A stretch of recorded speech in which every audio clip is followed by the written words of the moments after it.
Welcome back to Nonsense, I'm Chris, and a lot of people seem surprised at Evil Morty's choices in the season premiere of Rick and Morty Season 9, and I think it stems from what seems like an enormous gap between this Morty— I'm leaving it. That's what makes me evil. Being sick of him. If you've ever been sick of him, you've been evil too. and this one. You're gonna watch me kill him. Between a Morty who would give everything to escape from the Ricks, to one who seems to really want to spend time with one, so much that he'll blackmail him into it. But I think this internal conflict is more surface level than it seems, because if we look closely at Evil Morty and everything he's done, we do see a lot of hints that this was coming. For starters, while yes, all Morty wanted was to escape, which is fair, and let's just say for argument's sake that he was justified in killing all those Ricks, especially since basically every Rick, even ours, is also a mass murderer, or at least a regular murderer. He would not be justified in killing other Mortys though. Even if Mortys also commit murders, it's always because of or by direct instruction from a Rick, and they're just kids. Morty killed like thousands of kids, just saying. He also tortured hundreds. Just because it was in service of making his escape doesn't justify it. So when he says, "You're gonna watch me kill him," we shouldn't feel like it's out of character, because the only person who's killed more Ricks and Mortys than Evil Morty is probably our Rick. Just because he's also a victim and justifiably wants out doesn't make him any less evil. So when he says, "That's what makes me evil. Being sick of him." yes, it's definitely true that wanting out is his big motivator and what makes him butt heads with the Ricks, but he also committed actual torture and murders of children. So we can't just say his only crime is wanting out. Needing to leave the cult is good, but it doesn't justify blowing up the masses. The part that's a little harder to justify though is his sudden interest in spending time with Rick, who based on all these little smiles throughout the fight is having a good time, and so is Evil Morty clearly. Evil Morty also does his best to represent himself as aloof and not caring, as you can see. What the heck? Morty, you wanna come on this one? Since when do you care about anything? I don't. That's why I make him do it. But no matter how much lip service he gives his aloofness, he took a family hostage in order to control Rick, threatening to kill them all. Also, Rick will on a weekly basis go on an adventure with him and fight some sort of multiversal threat? If it was a genuine threat to his own existence, I really think Rick would help, but I don't think Evil Morty even asked without the threat, cause honestly, as a fan, ask yourself, if Evil Morty approached Rick saying the entire central finite curve was at risk of annihilation, do you think Rick would help? I honestly think he would. He might want to verify it first and might not agree to help with all of them, but if he found the threat to be valid, I think he would take action, not just sit there and die like the dinosaurs. So an important question really is whether Evil Morty approached him and asked for help first, or just showed up holding the entire family hostage. I'm personally leaning towards the latter, and him being willing to threaten the entire family, not just holding Rick hostage with his own life, but the entire family, it makes me wonder about something we haven't seen yet. Evil Morty's family. We know his Rick was a piece of work, even for Rick's. We know he was legitimately afraid of his Rick before choosing to act, but we never saw his family. What if it wasn't just Rick who was abusive towards Morty? What if Beth and Jerry were too? And maybe Summer was no longer in the picture because she had to leave the abusive environment, leaving him resenting her. Or maybe this is a reality where Summer was never born, and the family just turned out to have a different environment. I'm just saying, between giving him a pocket-sized multiversal doomsday device, showing him storing stuff in his cybernetic arm, showing that his eye patch is made of nanites,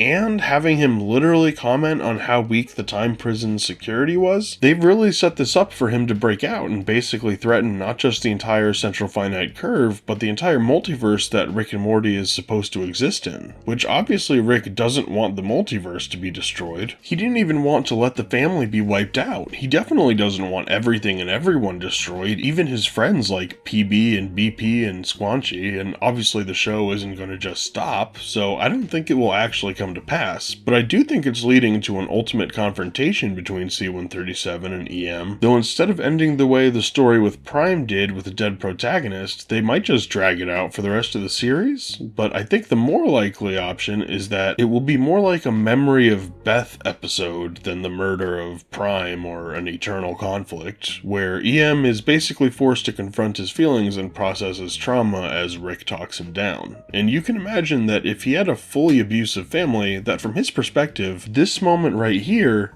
would feel very different than it looked like from our perspective. I could honestly see in the long run having him be more like a Spacebeth presence in the show, just after he threatens everything at least one last time. Because if you think about it, his anger is justified, but directing any of it at our Rick is not. I mean, think about Rick's plan here. He technically won, like Evil Morty had no other cards left, clearly. He used the time device as his last resort, and by Rick's design who planted the idea. But here, Rick could have killed him if he wanted, but that's clearly not what Rick wants. He found a way to lock EM away instead. He found a way to pacify him, if only for a little bit, because he cares too much to want him dead. He just also can't have someone constantly forcing him to do stuff and controlling when he deuces, just because they're holding the entire family hostage. But that said, I do want to at least question whether the family was ever under actual threat, because if you think about it, while the ideal hostage family does make sense, why would he care if they were happy like this or not? Why not just get any family and paralyze and knock them out, or a family where Rick is dumb?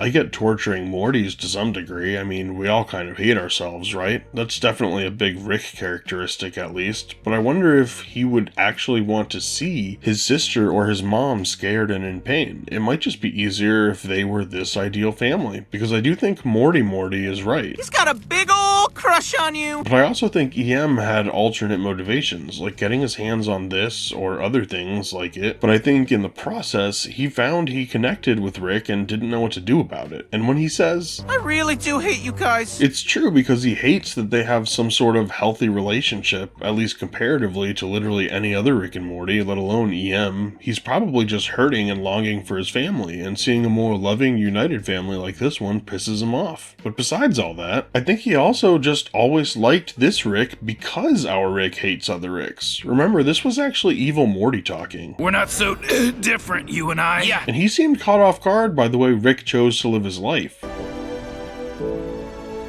You're crying over a Morty? No, I'm just allergic to dipshits. Pathetic. We both know that if there's any truth in the universe, it's that Ricks don't care about Mortys. And with Rick's brain scan, he would know everything about how he chose Diane and how he has been choosing Morty over being selfish at least more than all the other Ricks do. He would know that this Rick is different. And yeah, as a kid who's all alone in the multiverse, the ruler of his own universe, he's lonely and he does want family in his life. Even if he winds up threatening the multiverse, which he almost certainly will, it'll only be because he's desperate for the type of healthy relationship he never got from his original family, and that he can see C-137 is at least trying to have with Morty and the rest of the family. So yes, I really do hate you guys. but it's because he never got to have a healthy relationship with any family member, and it's well established that the Rick and Morty relationship is special, so some part of him still wants it, and when two people can work together as well as we saw them work, not just in this episode, but even in this old scene. Let's bail before this oven self-cleans. What do you think? Sub-ether barrier blocking the portal fluid? Can't be that. Mine would get through it. Here, give me that.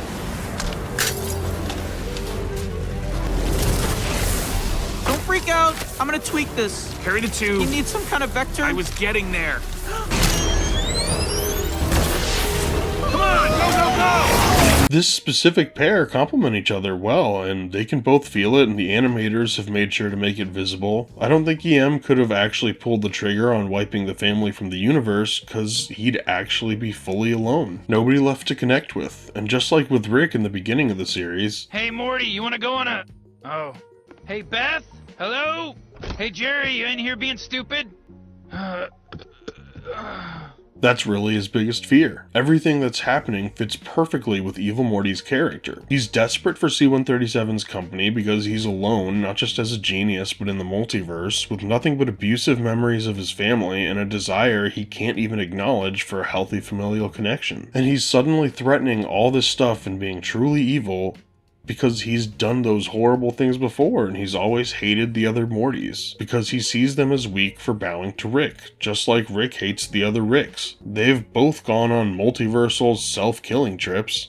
They're kind of two sides of the same coin. I think the direction they're heading with Evil Morty makes perfect sense for the character, even if there are certain moments in the series that feel like they're at odds. And that's all I've got for this video. The next new episode comes out Sunday night, so I'll be working from the moment it comes out till it's uploaded sometime Monday, just like I did last week. So if you've got any thoughts on this subject or suggestions on something you'd like me to cover, please leave it in the comments, and I'll see you in the next video. I listed them out from most evil to least evil. Here's where I am. And look at right here's where you are, Rick. This guy right here, super weird.